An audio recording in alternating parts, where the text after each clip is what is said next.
Nickelodeon, en muchas ocasiones nos han oído hablar sobre los cientos de problemas que aqueja esta compañía, desde un fandom enfermizo basado en su última buena serie, hasta una sobreexplotación y aprovechamiento de una buena serie. Sí, en la actualidad esta cadena es la que en peor estado se encuentra, y el día de hoy vamos a hablar sobre uno de los causantes y de los momentos cruciales para que el canal terminara así. Hablamos de la salida de Fanboy y Chum Chum, una serie que seguramente recordarán por haber sido de las peores que Nick haya producido, y por ser una de las que mayor tiempo al aire tuvo en su época de creación. Pero, ¿por qué Nick le prestaría tal atención a un proyecto tan malo? Siendo que existían mejores series a las que dedicarle publicidad y emisión, aparte de que el público parecía aborrecer a la misma. Justamente en eso vamos a indagar en este video, ver cuáles fueron las causas que nos hayan atascado de esta serie en su momento, y el mal sabor de boca que nos dejó esta época de Nicktoons.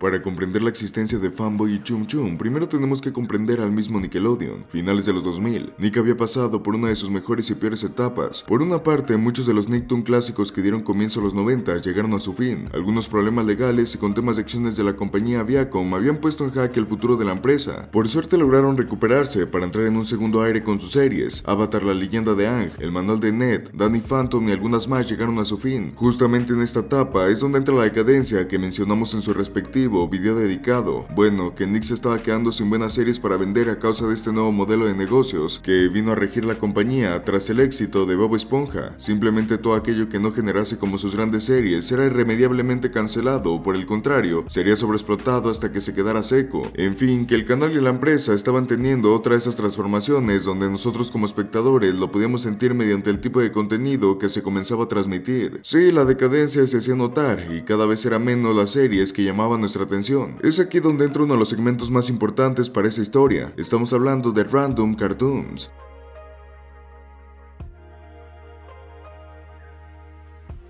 Como todos saben, toda serie que se transmite en televisión pasa por un proceso de creación, pues antes de que una cadena tome la decisión de financiar tu proyecto, tienes que mostrar algún contenido, y una de las formas más eficaces para mostrar tu propuesta es mediante un episodio piloto. No hay mejor exposición que con una muestra ya hecha, y siendo este el caso, Nickelodeon al estar buscando un nuevo cartoon se topó con una avalancha de pilotos, los cuales si bien eran interesantes, no podían generar algún ingreso o interés del público por sí solos, aparte de que tomar la decisión de financiar solo uno era difícil, así que de esta necesidad nació Random Cartoons, un pequeño bloque donde emitían algunos pilotos de serie y tenía la función de ver cuál corto era el que más audiencia traía. Era simple y muy eficaz, aparte de que para nosotros como espectadores tenía un valor incalculable, pues de antaño las empresas eran quienes se quedaban con este material y difícilmente salía a la luz. Random Cartoons duró un año completo, siendo desde 2008 hasta 2009 su etapa de emisión. En este tiempo pasaron decenas de animaciones, pero dos solo fueron las que lograron captar los mayores números de audiencias. Fue este el punto donde se tenía clara la decisión del canal. Una de estas dos candidatas iba a ser el nuevo apadrinado de Nickelodeon. Evidentemente una de ellas era Fanboy y Chum Chum, aunque en un inicio solo llevaba por nombre Fanboy. El corto trataba de cómo este chico y su amigo miraban un comercial del nuevo batido helado de su superhéroe favorito, iban al mini super más cercano a comprarlo. Bueno, un montón de cosas sin sentido suceden y terminan peleando las luchas de pulgares con un monstruo de hielo. En general era un cúmulo de chistes absurdos, mucha comedia física y de excusado y un par de protagonistas molestos. No era la mejor en términos de entretenimiento, pero como un corto animado funcionaba bien. El hecho de solo tener a los personajes 7 minutos en pantalla le hizo gracia a la mayoría del público. Se estima que durante todas sus repeticiones acumuló un total de 5.8 millones de espectadores. Sí, tenían algo grande entre manos, pero todavía faltaba ver la otra serie con la que estaban compitiendo directamente. De hecho, esta tampoco se quedó muy atrás en números de rating, e incluso en su momento llegó a tener una mayor interacción con el público, siendo que en internet se pudo llegar a ver muy buenas opiniones sobre el mismo. Estaba claro que ambos cortos apuntaban a dos públicos diferentes. Mientras que Fanboy fue bien recibido entre los niños, el otro captó la atención de algunos jóvenes y adolescentes. Sin embargo, Nick ya tenía malas experiencias con este tipo de proyectos, pues la vista más narrativa que Butch Hartman le había dado a Danny Phantom hizo que solo trajera un público más adolescente, y eso se tradujo en bajas ganancias para la empresa. De igual forma, al revisar el contenido del corto, se dieron cuenta que contenía algunos conceptos considerados raros e extraños para los estándares de la empresa. Pero bueno, ¿saben cuál fue este proyecto que Nick no le veía futuro y que fue despreciado por la mayoría de ejecutivos en su momento? Pues fue Hora de Aventura. Así es, muchas veces se ha mencionado que esta serie se le fue presentada primero a Nick que a Cartoon Network. Sin embargo, nunca se menciona que estuvo compitiendo codo a codo con algo tan insulso como lo fue Fanboy y Chum Chum. Y como ya sabrán, la decisión de los directivos fue muy clara a la hora de elegir cuál serie era la vencedora de toda esta etapa.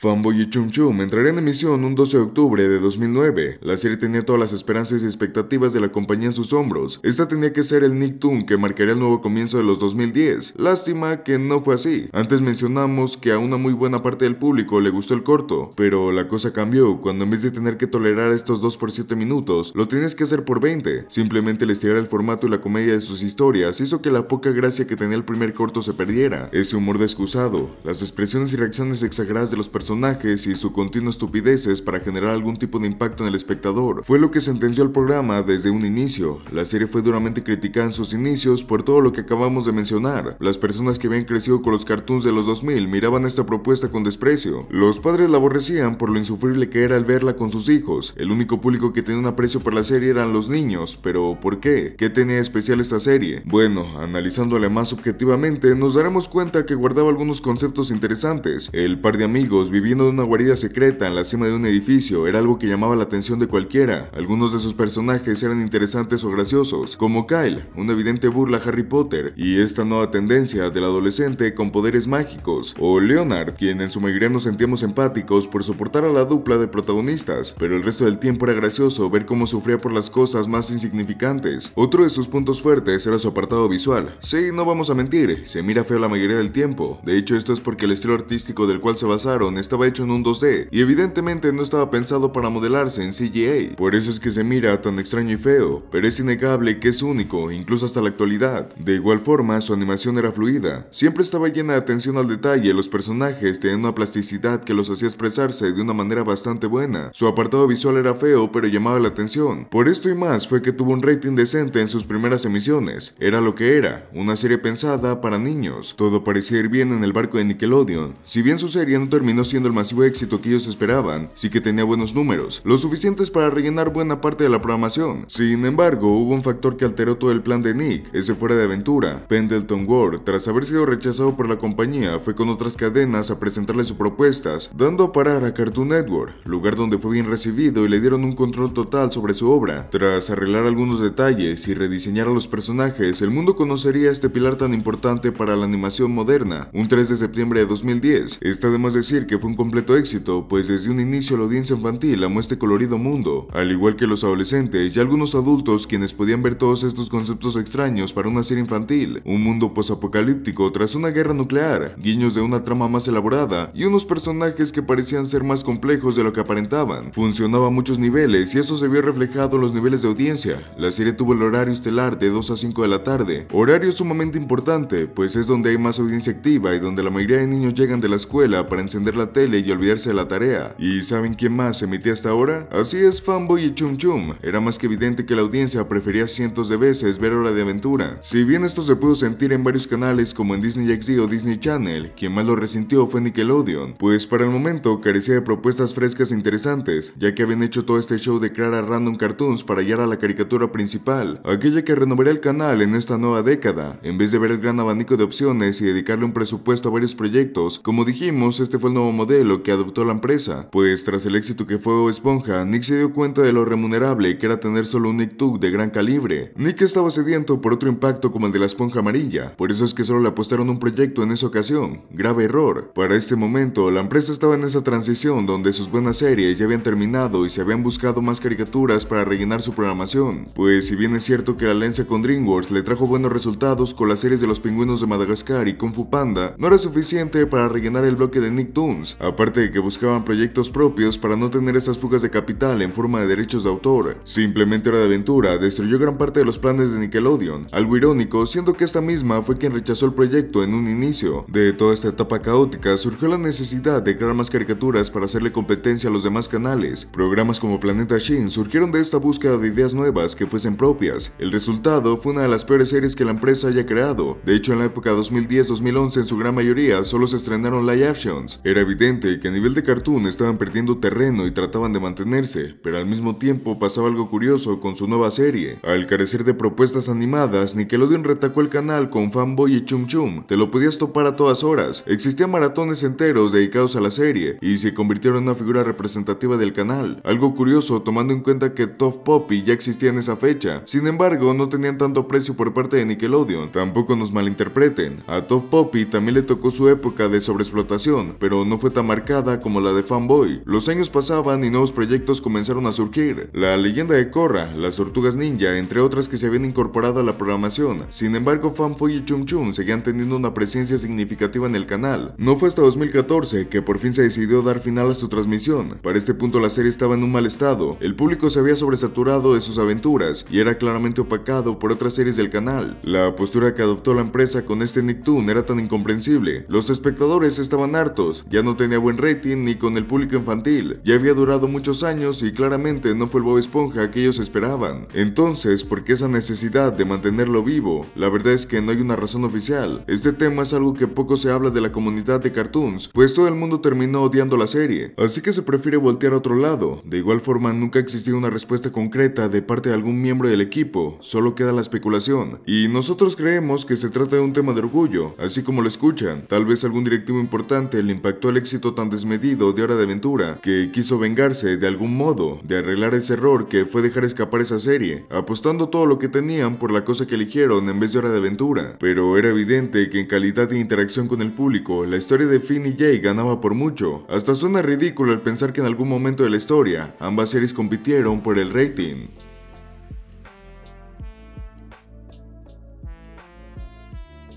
¿Y qué nos queda de todo esto? Pues que la visión corporativa suele sesgar la forma en cómo se juzgan las nuevas propuestas. Es evidente que hay parámetros que los hombres de negocio siguen. Sin embargo, en la mayoría de los casos, esto suele llevar a la serie a la ruina. No solo eso, también puede hacer que se tome decisiones sin fundamentos a partir del capricho de aquel que financia el proyecto. Una lástima, pues estamos seguros que Fanboy y Chum Chum pudieron haber funcionado en formato de cortos. Sin embargo, estamos agradecidos de que Nick no se haya quedado con Hora de Aventura. ¿Quién sabe cómo hubiera terminado eso?